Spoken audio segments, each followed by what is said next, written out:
नमस्कार, आपका स्वागत है हमारे खास कार्यक्रम हरियाणा डायरी में। मैं हूं आपके साथ केशव कुमार। इस कार्यक्रम का एक ही उद्देश्य है कि आप तक हरियाणा के हर उस विकास परियोजना की जानकारी पहुंचाई जाए जो मुख्यमंत्री मनोहर लाल के नेतृत्व में सरकार आपके लिए यानी कि हरियाणा वासियों के लिए बना रही है। तो आइए शुरुआत करते हैं हमारे इस खास कार्यक्रम हरियाणा डायरी की।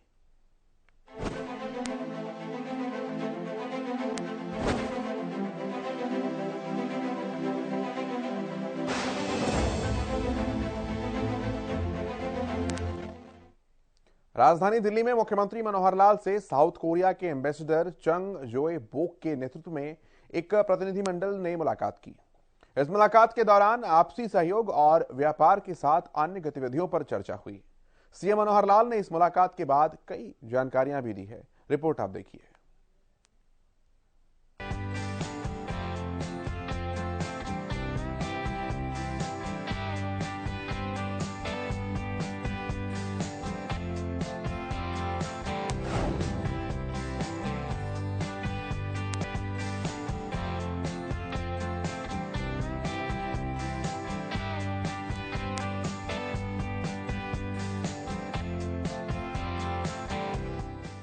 हरियाणा की मनोहर सरकार के राज में पिछले 8 सालों में हरियाणा में अपार निवेश आया है। सरकार का फोकस निवेश को बढ़ाने पर हमेशा से ही रहा है। यही वजह है कि समय समय पर हरियाणा के मुख्यमंत्री हों या अन्य मंत्री विदेश का दौरा करते रहते हैं और अन्य देशों के प्रतिनिधि और व्यापारियों से मुलाकात होती रहती है। साथ ही विदेश के प्रतिनिधि भी हरियाणा में आते रहते हैं। इसी कड़ी में साउथ कोरिया के एम्बेसडर चंग जोए बोक दिल्ली पहुंचे और मुख्यमंत्री मनोहर लाल के साथ इस प्रतिनिधिमंडल की मुलाकात हुई। मुख्यमंत्री मनोहर लाल ने दिल्ली में साउथ कोरिया के एम्बेसडर चंग जोए बोक से मुलाकात की। आपसी सहयोग और व्यापार के साथ अन्य गतिविधियों पर चर्चा की गई। मुख्यमंत्री मनोहर लाल ने बताया कि हरियाणा सरकार ने विदेश सहयोग विभाग में सिंगल विंडो सिस्टम शुरू किया। इसके माध्यम से युवाओं को विदेश सेवा में भेजने का कार्य किया जा रहा है। परिवार पहचान पत्र रूपी एक महत्वाकांक्षी योजना कार्यान्वित की गई है। पीपीपी योजना देश व विदेशों के लिए मिसाल बन रही है।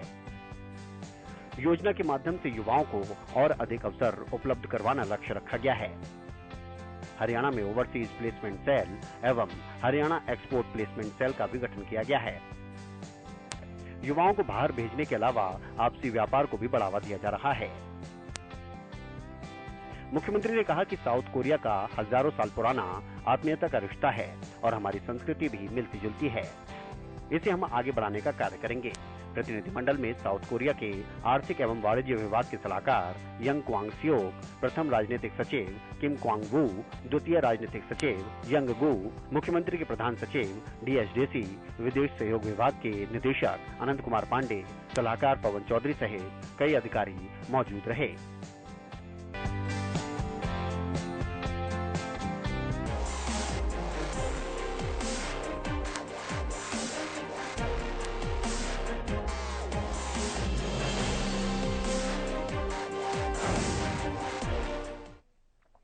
29 नवंबर को देश की राष्ट्रपति द्रौपदी मुर्मू अंतर्राष्ट्रीय गीता महोत्सव में पहुंचेंगी। इस दौरान राज्यपाल और हरियाणा के सीएम मनोहर लाल भी साथ में मौजूद रहेंगे। राष्ट्रपति प्रदेशवासियों को 3 बड़ी सौगातें देंगी। रिपोर्ट आप देखिए।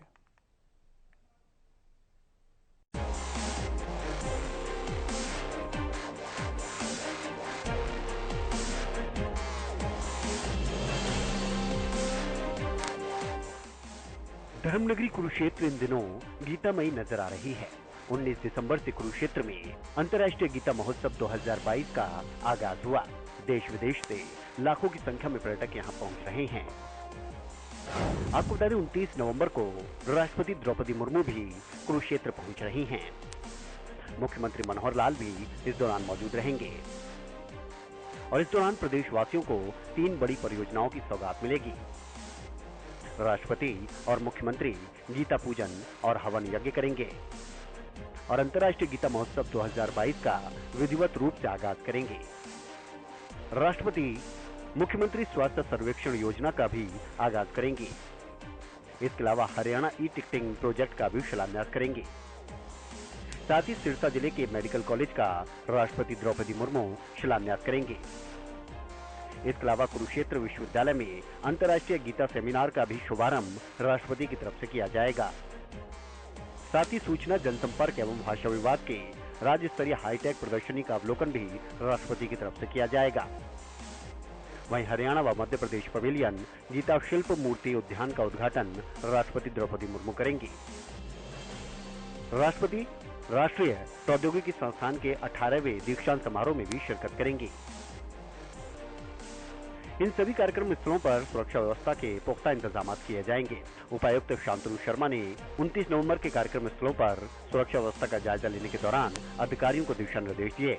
इससे पहले उपायुक्त शांतनु शर्मा, पुलिस अधीक्षक सुरेंद्र भौरिया, एडीसी अखिल पिलानी, एएसपी कर्ण गोयल सहित अन्य अधिकारियों ने सबसे पहले कुरुक्षेत्र विश्वविद्यालय के helipad, auditorium hall, international guest house, राष्ट्रीय प्रौद्योगिकी संस्थान के साथ साथ ब्रह्म सरोवर पुरुषोत्तमपुरा बाग में कार्यक्रम स्थलों पर चल रही तैयारियों का जायजा लिया और अधिकारियों को सभी तैयारियां पूरी करने के सख्त आदेश दिए गए।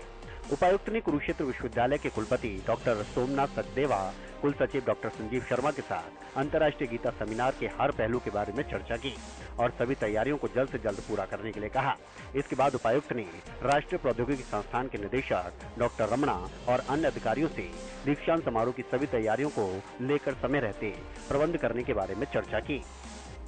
जो है 29 तारीख को उनकी विजिट है, उसके संबंध में जो वेन्यू जहां उन्होंने विजिट करना है, क्या रूट रहेगा, उसमें क्या सिक्योरिटी अरेंजमेंट्स होंगे, उसकी तैयारी के संबंध में डी साहब और सिविल डिपार्टमेंट, पुलिस डिपार्टमेंट के सभी कंसर्न अधिकारी आज एक ओवरलुक इसको किया गया है ताकि हम कल तक फाइनल कर सकें कि किसकी क्या क्या ड्यूटी को लेकर के सफिशिएंट फोर्स जो है हमको डिप्लॉय की जाएगी। जो एडिशनल फोर्स की रिक्वायरमेंट थी वो पुलिस हेडक्वार्टर द्वारा पूरी कर दी गई है, कोई इसमें समस्या की दिक्कत नहीं होगी। पुलिस अधीक्षक सुरेंद्र भौरिया ने कहा कि 29 नवंबर को राष्ट्रपति द्रौपदी मुर्मू, राज्यपाल बंडारू दत्तात्रेय और मुख्यमंत्री मनोहर लाल के कार्यक्रमों पर सुरक्षा व्यवस्था के पुख्ता इंतजाम किए जाएंगे। सभी कार्यक्रम स्थलों पर पर्याप्त मात्रा में पुलिस बल तैनात किया जाएगा और सभी से अनुरोध किया जा रहा है कि राष्ट्रपति के आगमन के बाद किसी को भी कार्यक्रम स्थलों पर प्रवेश नहीं करने दिया जाएगा। इसलिए सभी अधिकारी, कर्मचारी और प्रबंधक राष्ट्रपति आगमन से पहले अपना अपना स्थान ग्रहण कर लें। उन्होंने कहा कि सभी पुलिस अधिकारियों को प्रोटोकॉल के अनुसार ड्यूटी को पूरा करने के आवश्यक दिशा निर्देश दिए गए हैं। कुल मिलाकर राष्ट्रपति के दौरे को लेकर तैयारियां लगभग पूरी की जा रही हैं।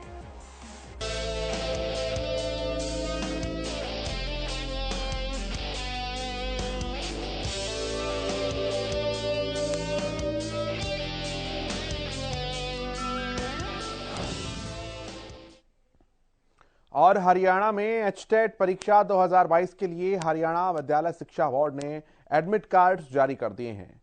3 और 4 दिसंबर को होने वाली इन परीक्षाओं में कुल मिलाकर 3,05,717 अभ्यर्थी हैं और प्रदेश के 22 जिलों में बने 504 एग्जामिनेशन सेंटर्स हैं जहां पर परीक्षाएं होंगी। पूरी जानकारी हमारी ये रिपोर्ट आप तक पहुंचाएगी।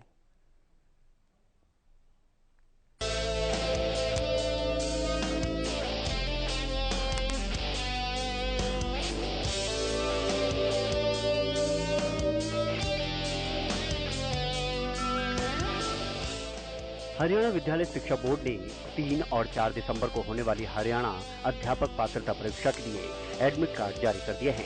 परीक्षा 3 और 4 दिसंबर को आयोजित करवाई जाएगी, जिसके लिए प्रदेश भर में 504 परीक्षा केंद्र बनाए गए हैं। इन परीक्षा में 3 लेवल के 3,05,717 अभ्यर्थी शामिल होंगे। इसके लिए बोर्ड की ओर से तैयारियां पूरी कर ली गई हैं। नकल रहित परीक्षा के लिए भी पूरे इंतजाम किए गए हैं।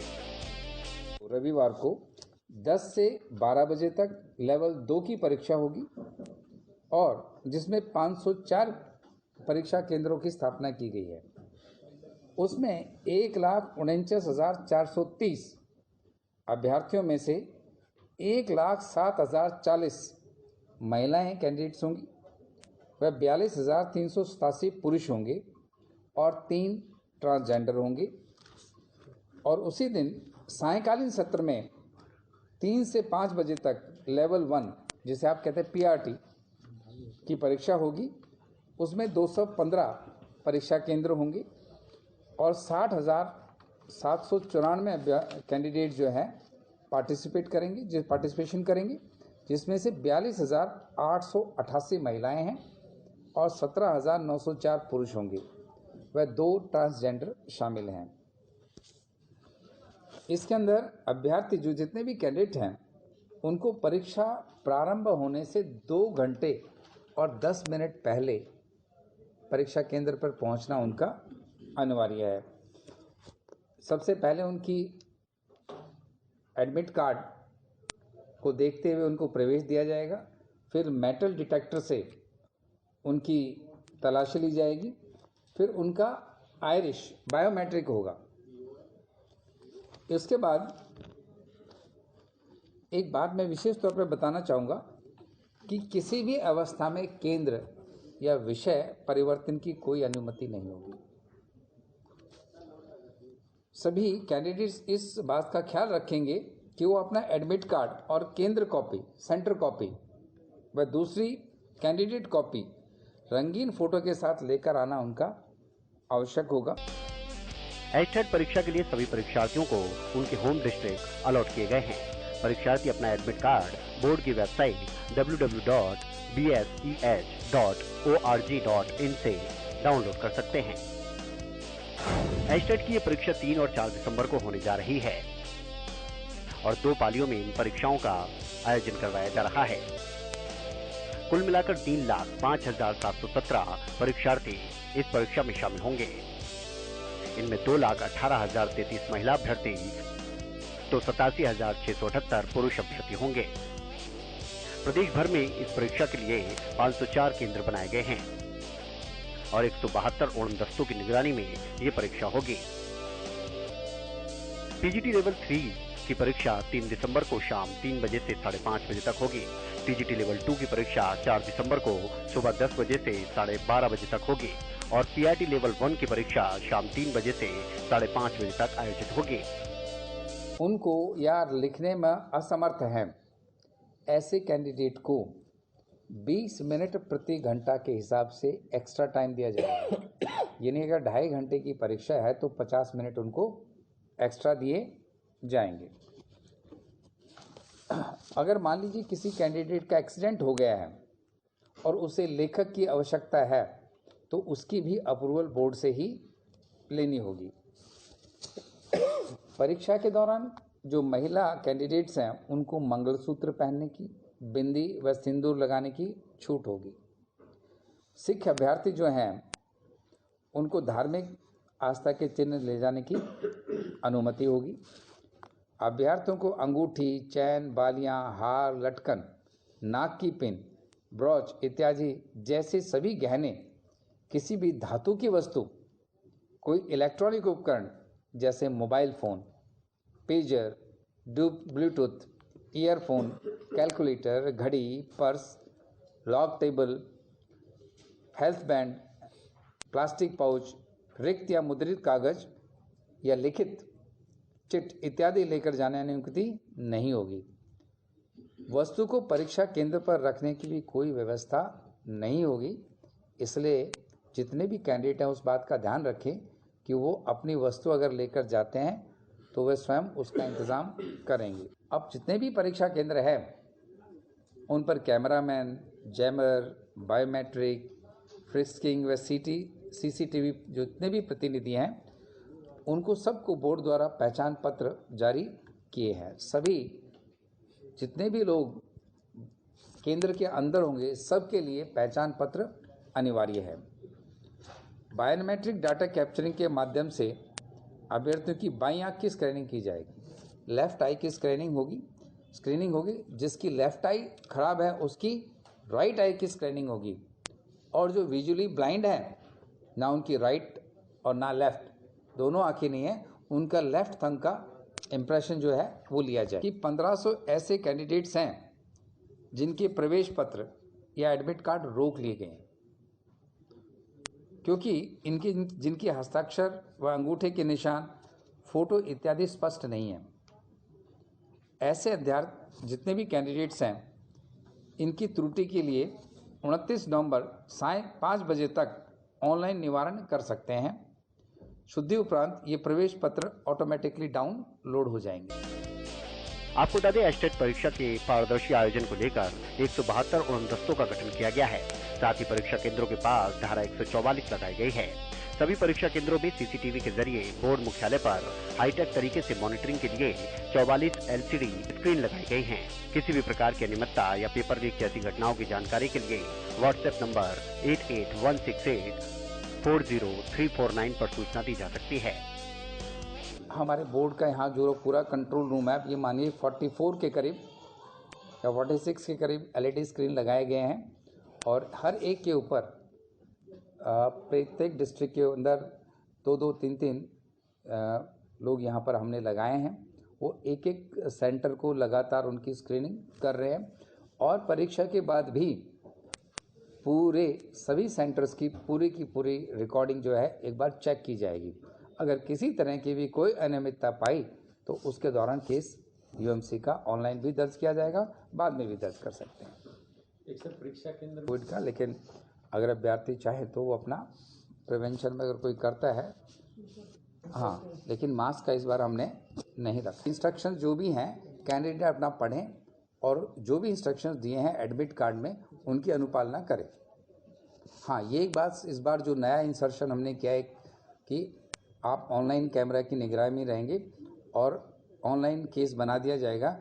ये हमने एडमिट कार्ड में भी बता दिया है कैंडिडेट्स को, ताकि किसी तरह की कोई लीगल हिच अगर बाद में आती है तो उसके लिए वो बोर्ड को ब्लेम न कर पाए। सर परिणाम कितने दिनों में लगभग संभावित टेंटेटिव रहेगा? पहले हम परिणाम ज़्यादातर 1 महीने के अंदर देने के हमारे प्रयास रहते हैं, लेकिन इस बार क्योंकि कैंडिडेट्स कम से कम हमारे पास आप ही मानिए और नॉर्मली 1 लाख के करीब कैंडिडेट इस बार बढ़ गए हैं, तो फिर भी हमारा प्रयास है कि 25 दिन के अंदर अंदर हम रिजल्ट देंगे। देश में सभी कक्षा केंद्रों पर प्रत्येक कक्ष में CCTV कैमरे लगाएंगे हैं।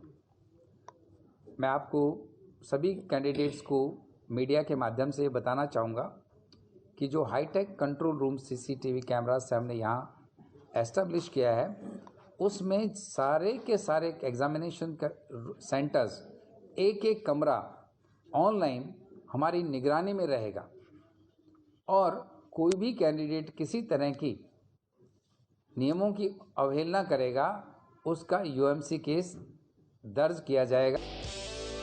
शासन प्रशासन की ओर से HH परीक्षा 2022 की तैयारियां पूरी हैं। परीक्षा को नकल विहीन और पारदर्शिता पूर्ण कराने के लिए इंतजाम पूरे हैं। अब इंतजार इस परीक्षा के पूरे होने का है।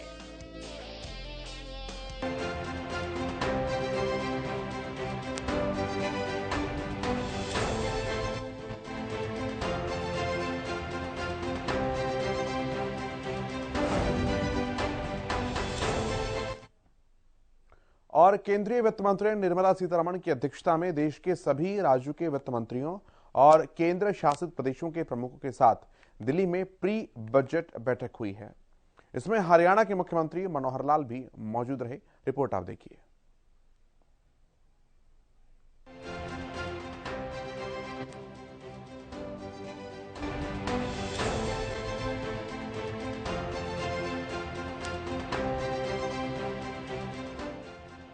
केंद्र सरकार के आगामी बजट 2023-24 के लिए बैठकों का दौर चल रहा है। शुक्रवार को केंद्रीय वित्त मंत्री निर्मला सीतारमण की अध्यक्षता में देश के सभी राज्यों के वित्त मंत्रियों और केंद्र शासित प्रदेशों के प्रमुखों के साथ दिल्ली में प्री बजट बैठक की गई। इस बैठक में आगामी बजट 2023-24 के लिए सभी राज्यों और केंद्र शासित प्रदेशों से सुझाव मांगे गए हैं। इससे पहले भी वित्त मंत्री की अध्यक्षता में कई बैठकें हो चुकी हैं। आपको बता दें कि आगामी बजट के लिए बैठकों का सिलसिला लगातार जारी है। इससे पहले भी वित्त मंत्री ने सोशल सेक्टर जैसे स्वास्थ्य, शिक्षा, ग्रामीण विकास, पानी और साफ सफाई की व्यवस्था से जुड़े जानकारों के साथ मुलाकात की थी। वहीं इससे पहले भी सेवा एवं व्यापार क्षेत्र से जुड़े प्रतिनिधियों के साथ प्री बजट बैठक की गई थी। बैठक में हरियाणा के मुख्यमंत्री मनोहर लाल भी मौजूद रहे। मुख्यमंत्री मनोहर लाल ने इस बैठक के बाद जानकारी दी। केंद्रीय वित्त मंत्री निर्मला सीतारमण के साथ प्री बजट को लेकर बैठक हुई और इस बैठक में मुख्यमंत्री की तरफ से बजट को लेकर हरियाणा के परिप्रेक्ष्य में कई सुझाव दिए गए। हरियाणा में शिक्षा, स्वास्थ्य, स्वावलंबन से जुड़े मुद्दों को भी बैठक में रखा गया। साथ ही विकास से जुड़े मुद्दों को भी वित्त मंत्री के सामने प्राथमिकता से रखा गया। वित्त मंत्री निर्मला सीतारमण के साथ बैठक में वित्त राज्य मंत्री पंकज चौधरी और डॉक्टर भागवत कराड़ भी मौजूद रहे। इसके अलावा राजस्व सचिव अजय सेठ, संजय मल्होत्रा और मुख्य आर्थिक सलाहकार डॉक्टर अनंत नागेश्वरन का भी नाम शामिल रहा। आने वाला वित्त वर्ष 2023-24 का बजट मोदी सरकार के दूसरे कार्यकाल का आखिरी बजट होगा। इस वजह से सरकार की कोशिश है कि सभी वर्गों का इसमें ध्यान रखा जाए। 2024 के अप्रैल मई में माना जा रहा है कि इस आखिरी बजट के बाद ही लोकसभा चुनाव भी हो सकते हैं।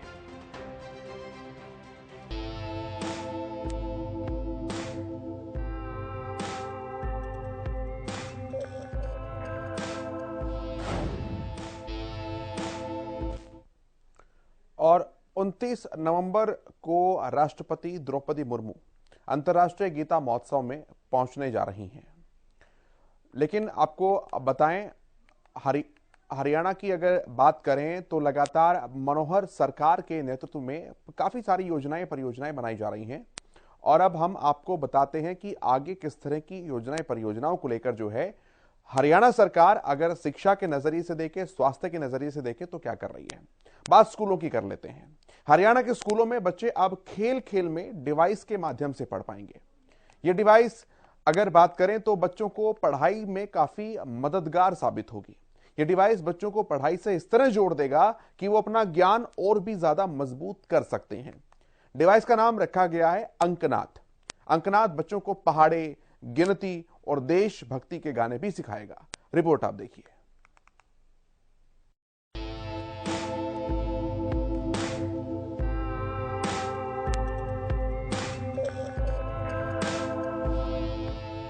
हरियाणा की मनोहर सरकार शिक्षा के स्तर में सुधार और बच्चों के समग्र विकास के लिए बेहतरीन कदम उठा रही है।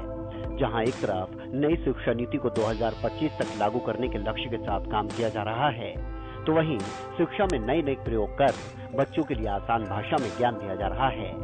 अब एक और प्रयोग हरियाणा के स्कूल में होने जा रहा है।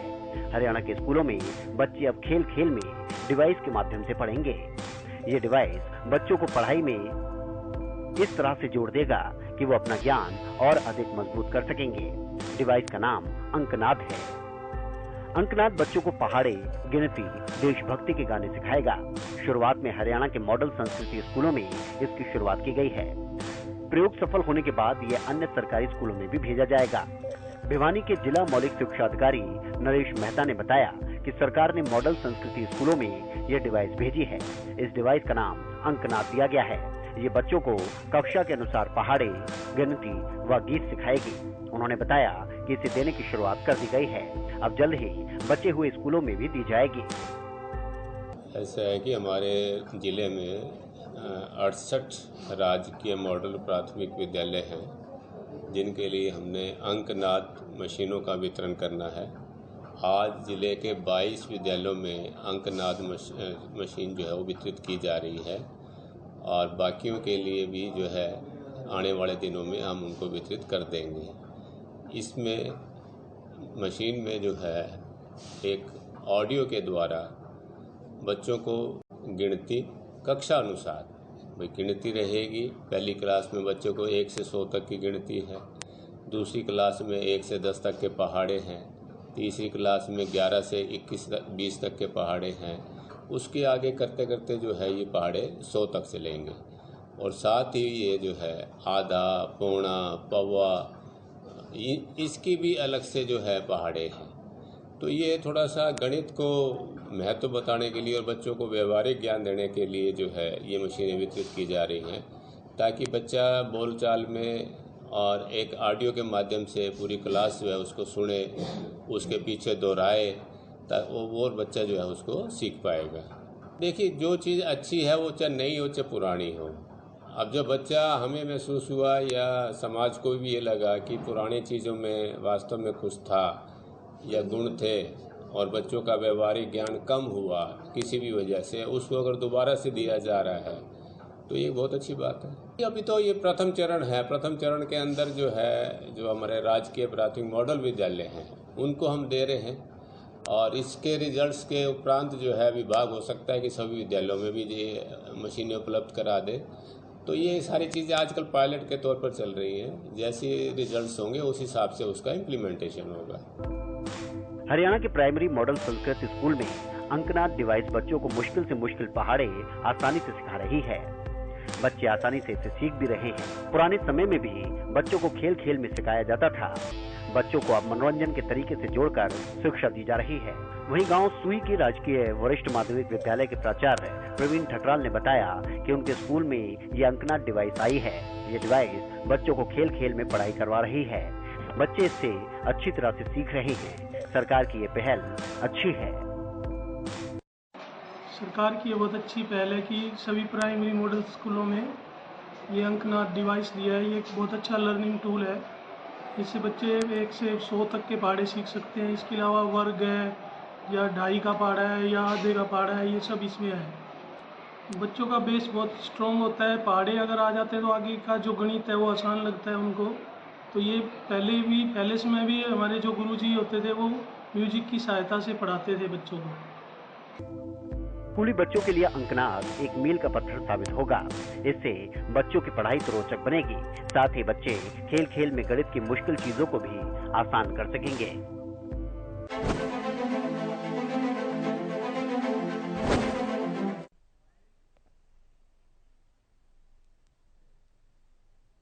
मुख्यमंत्री मनोहर लाल के नेतृत्व में हरियाणा प्रदेश लगातार आगे बढ़ रहा है। हरियाणा का हर वर्ग सरकार के कामों से संतुष्ट नजर आता है, सरकार की योजनाओं का लाभ उठाते हुए नजर आता है। हरियाणा सरकार का मकसद है कि प्रदेश के हर व्यक्ति तक विकास पहुंचाया जा सके और हमारा मकसद है कि हम आप तक हर उस विकास परियोजना की जानकारी पहुंचा सके जो कि आपके लिए बनाई जा रही है। फिलहाल हमारे आज के इस खास कार्यक्रम हरियाणा डायरी में इतना ही। कल आपसे फिर मुलाकात होगी। आप देखते रहिए हरियाणा न्यूज। नमस्कार।